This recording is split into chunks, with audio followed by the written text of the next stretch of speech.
ஏன் உலக சமூகம் இன்னமும் இதுக்கு செவி சாய்க்கல? நம்மளுடைய வலியவும், இனப்படுகொலைன்றதையும் அங்கீகரிக்கவும் ஏன் இந்த உலக சமூகம் இன்னும் அங்கீகரிக்கல தமிழர்கள? ஈழ அருகில் மன்னர்கள. இருக்கிற இந்தியாவை அங்கீகரிக்க முடியாமல் இருக்கிறது. உலக சமூகம் அங்கீகரிப்பது மிகவும் சிரமமான ஒரு விடயமாக தான் இருக்கிறது. இருந்தாலும் அந்த சவாலை எதிர்கொண்டு நாங்கள் பயணிக்க வேண்டிய தேவை இருக்கிறது. குறிப்பாக இந்த தயக்கத்துக்கான காரணம் என்னவென்றால், சிங்களர்கள் இலங்கை தீவில் மட்டும்தான் இருக்கிறார்கள். இலங்கை தீவு என்பது ஒரு கடலிலே இருக்கின்ற ஒரு கேந்திர முக்கியத்துவம் வாய்ந்த இடத்தில் இருக்கின்ற ஒரு தீவாக இருக்கு.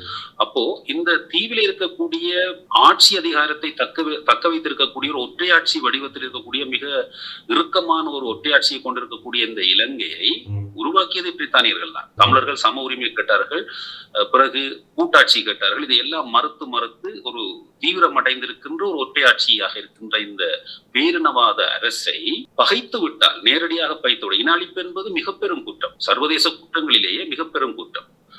அப்படியான ஒரு குற்றத்தை சுமத்தி இவர்கள் மீது சுமத்த முற்படுகின்ற பொழுது, இவர்கள் அந்த வல்லாதிக்கத்துக்கோ அல்லது அந்த நாட்டுக்கோ எதிராக மறுமுனைக்கு சென்று விடுவார். ஆகவே இதிலே பிரித்தானியாவோ அல்லது மேற்கோ அல்லது ரஷ்யாவோ அல்லது சீனாவோ இந்த இன அழிப்பு என்பதை சொல்ல முற்பட்டால் அதற்கு மாற்றான சக்தி அதற்கு எதிராக இலங்கையை தனது கைக்குள் வளைத்து போட்டுக் கொள்ளும் என்ற இந்த புவிசார் அரசியலினுடைய சூட்சுமம் இது இந்தியாவுக்கும் இருந்திருக்கிறது. இந்தியா கூட இலங்கை தீவிலே இடம்பெற்ற இந்த இன அழிப்பினாலே ஏற்பட்ட சூழ்நிலையை தனக்கு தேவைக்கு பயன்படுத்தி கொண்டதை ஒழிய